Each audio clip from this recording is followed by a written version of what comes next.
बिस्मिल्लाहिर्रहमानिर्रहीम।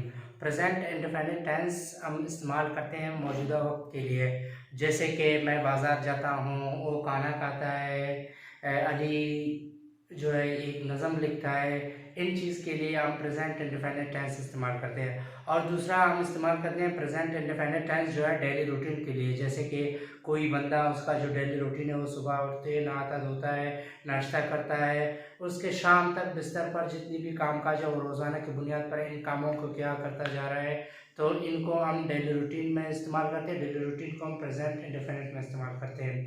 दूसरे universal fact आते हैं। यूनिवर्सल फैक्ट मतलब कायनाती फैक्ट, जैसे कि सूरज हर रोज़ मशरिक़ से तुलू होकर मगरिब में ग़ुरूब हो जाता है, दिन होता है, रात होता है। ये तमाम जो कायनाती फैक्ट्स हैं यानी कि यूनिवर्सल फैक्ट जिसे कहते हैं, उनके लिए हम प्रेजेंट इंडेफिनिट टेंस इस्तेमाल करते हैं। बाकी हम उन चीज़ों के लिए प्रेजेंट इंडेफिनिट टेंस इस्तेमाल करते हैं जो जनरली ट्रू यानी कि अमूमन सच होते हैं, उसके लिए हम प्रेजेंट इंडेफिनिट टेंस इस्तेमाल करते हैं। तो प्रेजेंट इंडेफिनिट टेंस में मैं सिंपल से शुरू करता हूँ। Present indefinite tense simple formula.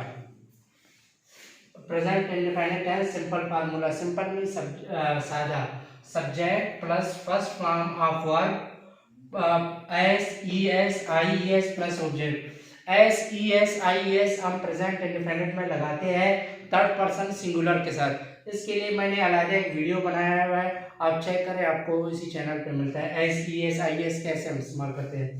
Third person singular E she it and a singular noun, यानी कोई भी एक नाम हो। ई गोज टू स्कूल, वो स्कूल जाता है, जैसे कि मैंने यहाँ एस लगाया। ई गोज टू स्कूल, वो स्कूल जाता है। शी वॉच टीवी, वो टीवी देखती है। इट जंप्स ऑन वॉल, ये दीवार पर छलांग लगाता है। ये कुछ मैंने प्रेजेंट इंडेफिनिट में कुछ थर्ड पर्सन सिंगुलर के सेंटेंस बनाए हैं। अभी ये होता है बाकी सब्जेक्ट के।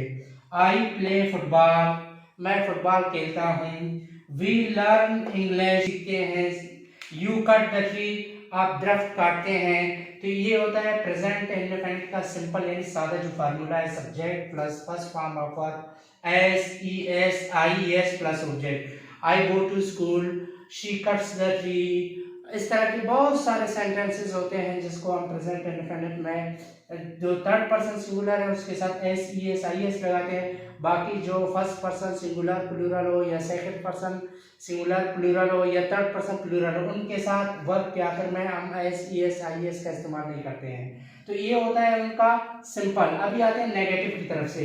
ये है नेगेटिव उनका। नेगेटिव में इनकारिया। नेगेटिव का फार्मूला इस तरह है, subject plus do does plus not plus first form of verb plus object. ये जो डू डज का इस्तेमाल है, ये जो डज होती है जिसके आखिर में ई एस लगता है, इसको हम थर्ड पर्सन सिंगुलर के साथ इस्तेमाल करते हैं, जैसे कि he she it and singular noun. Do जो है, डू को हम first person singular plural, second person singular plural यानी I we you and third person plural के साथ, जैसे कि दे या कोई दो नाम हो उनके साथ हम डू लगाते हैं। और उनके कुछ सेंटेंसेस यहाँ मैंने लिखे हुए हैं। He does not go to school, वो स्कूल नहीं जाता है। जैसे कि प्रेजेंट इंडेफिनिट सिंपल में इसके वर्ब के आखिर में हमने ई एस लगाए थे, यहाँ भी हेल्पिंग वर्ब के आखिर में डज लगाते यानी कि ई एस लगाया हुआ है ऑलरेडी, तो हम वर्ब के आखिर में ई एस नहीं लगाते क्योंकि इनका जो हेल्पिंग वर्ब है वो ऑलरेडी डज ई एस लगा हुआ है। He does not go to school, वो स्कूल नहीं जाता है। She does not watch movie, वो मूवी नहीं देखती है, वो टेलीविजन नहीं देखती है।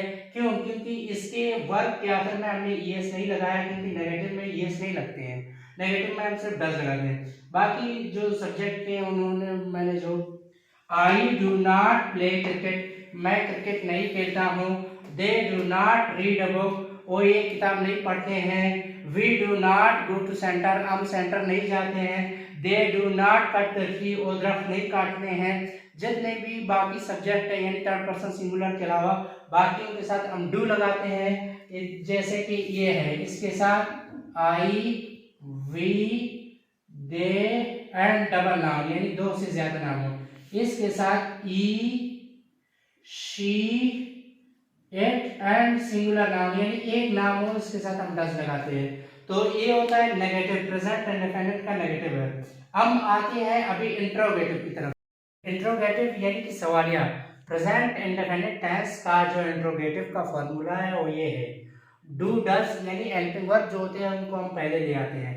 Do does plus subject plus first form of verb या base form of verb plus object then question mark. याद रखिए कि क्वेश्चन मार्क बहुत जरूरी है कोई भी इंट्रोगेटिव आप सेंटेंस लिखे।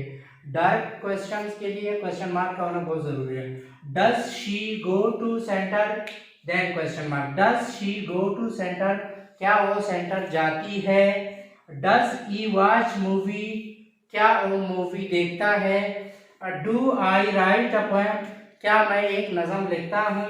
डू दे प्ले फुटबॉल, क्या वो फुटबॉल खेलते हैं। लेकिन तमाम सेंटेंस के आखिर में मैंने क्वेश्चन मार्क्स लगाए हुए हैं क्योंकि क्वेश्चन मार्क के बगैर आपका इंट्रोगेटिव सेंटेंसेस गलत हो जाते हैं। इंट्रोगेटिव में डायरेक्ट क्वेश्चन में क्वेश्चन मार्क का होना बहुत ज़रूरी है। तो देखिए ना, पहले हमने सिंपल बनाया, फिर नेगेटिव बनाया, फिर इंट्रोगेटिव बनाया। पूरा प्रेजेंट इंडिपेंडेंट सिंपल टेंस जो है मैंने आप लोगों के खिदमत में पेश किए। अगर आप लोगों ने पहले ये टेंस नहीं जाना है तो आज के बाद इंशाल्लाह मैं गारंटी के साथ कहता हूँ कि आप जानोगे। बस इस पर प्रैक्टिस करें, मेहनत करें, घर में सेंटेंसेस बनाएं इसी तरह जैसे मैंने बनाया है, और अपने दोस्तों को भी इसी तरह अगर सिखाएं। किसी के पास अगर इंटरनेट की सहूलत नहीं है, अगर इंटरनेट की सहूलत है तो वो ऑफ़र करें कि वो इस चैनल को सब्सक्राइब करें ताकि तमाम टेंसेस और बाकी जितनी भी इंग्लिश ग्रामर है इंशाल्लाह आप जल्द सीख जाएंगे। और तब तक के लिए अल्लाह हाफ़िज़, शुक्रिया।